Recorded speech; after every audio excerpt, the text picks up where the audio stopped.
रामायण किसी ऐतिहासिक तथ्य पर आधारित नहीं है। यह एक कल्पना है। रामायण के अनुसार राम न तो तमिल था और न ही तमिलनाडु का रहने वाला था।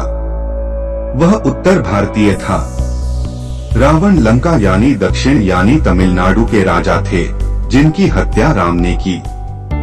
राम में तमिल सभ्यता, कुरल संस्कृति का लेश मात्र भी नहीं है। उसकी पत्नी सीता भी उत्तर भारतीय चरित्र की है, तमिल विशेषताओं से रहित है। वह उत्तरी भारत की रहने वाली थी। रामायण में तमिलनाडु के पुरुषों और महिलाओं को बंदर और राक्षस कहकर उनका उपहास किया गया है। रामायण में जिस लड़ाई का वर्णन है, उसमें उत्तर का रहने वाला कोई भी ब्राह्मण या आर्य देव नहीं मारा गया। एक आर्यपुत्र के बीमारी के कारण मर जाने की कीमत रामायण में एक शूद्र को अपनी जान देकर चुकानी पड़ती है। वे सारे लोग जो इस युद्ध में मारे गए वे तमिल थे, जिन्हें राक्षस कहा गया। रावण राम की पत्नी सीता को हर ले गया, क्योंकि राम ने उसकी बहन सूर्पनखा का अंगभंग किया व उसका रूप बिगाड़ दिया था। रावण के इस काम के कारण लंका क्यों जलाई गई? लंका निवासी क्यों मारे गए? रामायण की कथा का उद्देश्य तमिलों को नीचा दिखाना है। तमिलनाडु में इस कथा के प्रति सम्मान जताना तमिल समुदाय और देश के आत्मसम्मान के लिए खतरनाक और अपमानजनक है। राम या सीता के चरित्र में ऐसा कुछ भी नहीं है जिसे दैवीय कहा जाए।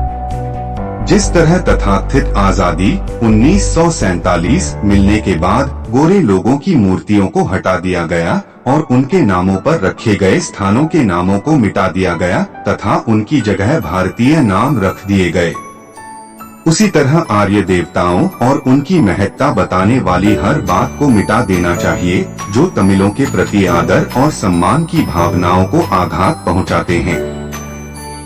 हर तमिल जिसकी नसों में शुद्ध द्रविड़ खून बहता है, उसको इसे अपना कर्तव्य समझकर ऐसा करने का शपथ लेनी है। विदेशी ग्रहों को संदेश भेज रहे हैं। हम ब्राह्मणों के माध्यम से हमारे मृत पूर्वजों को चावल और अनाज भेज रहे हैं। यह एक बुद्धिमानी भरा काम है। मैं एक सादा इंसान हूँ। मैंने केवल अपने मन की बात कही है। मैं यह नहीं कहता कि जो मैंने कहा है उस पर तुम्हें विश्वास करना चाहिए, क्योंकि केवल वही निश्चित है। ऐसे विचारों को स्वीकार करें जो आपकी तर्क शक्ति की सहायता से गहन पूछताछ के बाद स्वीकार किए जा सकते हैं। पेरियार ईवी रामासामी 17 सितंबर 1879, 24 दिसंबर 1973 भारत के एक द्रविड़ समाज सुधारक और राजनीतिज्ञ थे, जिन्होंने आत्मसम्मान आंदोलन और द्रविड़ कज़गम की स्थापना की थी। पेरियार ने तमिल लोगों के लाभ और उत्थान के लिए तमिल भाषा को बहुत महत्व दिया और इसके संरक्षण की वकालत की। आइए उनके बारे में अधिक जानने के लिए आज पढ़ते हैं पेरियार के 50 अनमोल वचन। 50 थॉट्स ऑफ पेरियार लोगों को सबसे निचली जातियों के रूप में प्रस्तुत करने के लिए धर्म या ईश्वर या धार्मिक सिद्धांतों का सहारा लेना बेतुका है। सोच में ही बुद्धि निहित है। सोच की बोलचाल की बुद्धि ही तर्कवाद है। आप धार्मिक व्यक्ति से किसी भी तर्कसंगत विचार की उम्मीद नहीं कर सकते। वह लंबे समय से पानी में पत्थर मार रहा है। जब हम अपने देश के बारे में सोचते हैं तो हम देख सकते हैं कि जनसंख्या दिन ब दिन बढ़ती जा रही है। इनमें ज्यादातर बेरोजगार हैं।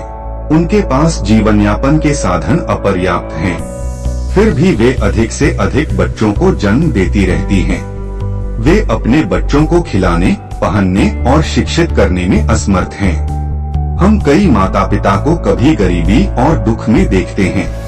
हम इन स्थितियों को बड़े और छोटे परिवारों में प्रचलित देखते हैं।